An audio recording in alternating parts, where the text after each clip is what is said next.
I want to turn to the issue of social welfare fraud. Now, since assuming office in February of last year, Joan Burton, the Minister for Social Protection, has consistently stressed the importance of cracking down on welfare fraud. It's estimated it costs about €600 million every year. Now, the latest effort to reduce that figure is the Public Services Card. That's a social welfare ID card that will be rolled out to many people across the country over the next month. But will this be enough to tackle the problem? Not according to our next guest, former Garda Assistant Commissioner Martin Donlan, who joins me in studio now. Martin, why do you think these cards won't work? Well, simply because I believe that it's possible to forge anything of a technological type. Now, I was in charge of national immigration for 5 years from 1990, and I saw all types of fraud there. The lifeblood of illegal immigration. Perspective of people who would say it's a humiliation for people in receipt of social welfare to be fingerprinted. Yes. You're almost making them feel like they've done something criminalised wrong. Yeah, indeed, and I appreciate that very much. But if it's the only way, and I believe it's the only conclusive way of cutting out fraud in social welfare, because, you know, we had loads of forged and false passports and all types of identity down. We came across one person with 29 different identities.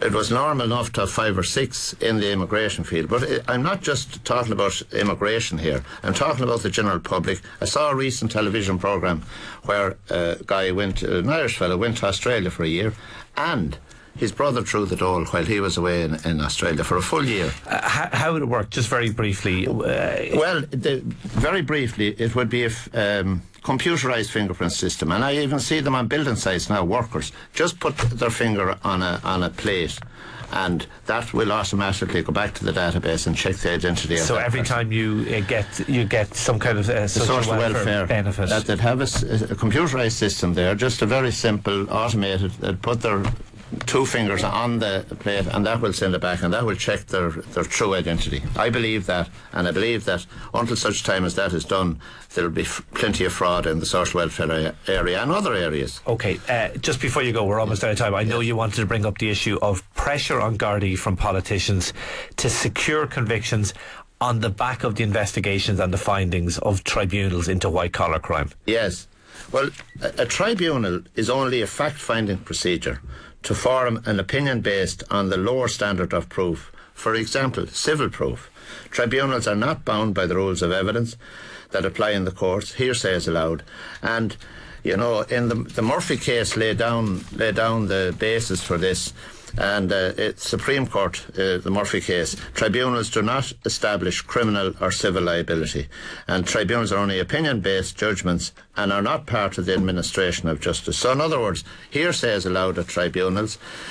In 1991, the High Court ruled that anyone charged with a criminal offence had a constitutionally protected right to the presumption of innocence. And so there are basically difficult job for the Gardaí to follow. You're saying it's a totally different issue. Well, you see, I hear beyond reasonable doubt. Exactly. The criminal level standard of proof is beyond reasonable doubt. That's the very top. Civil is on the basis of probability, balance of probability.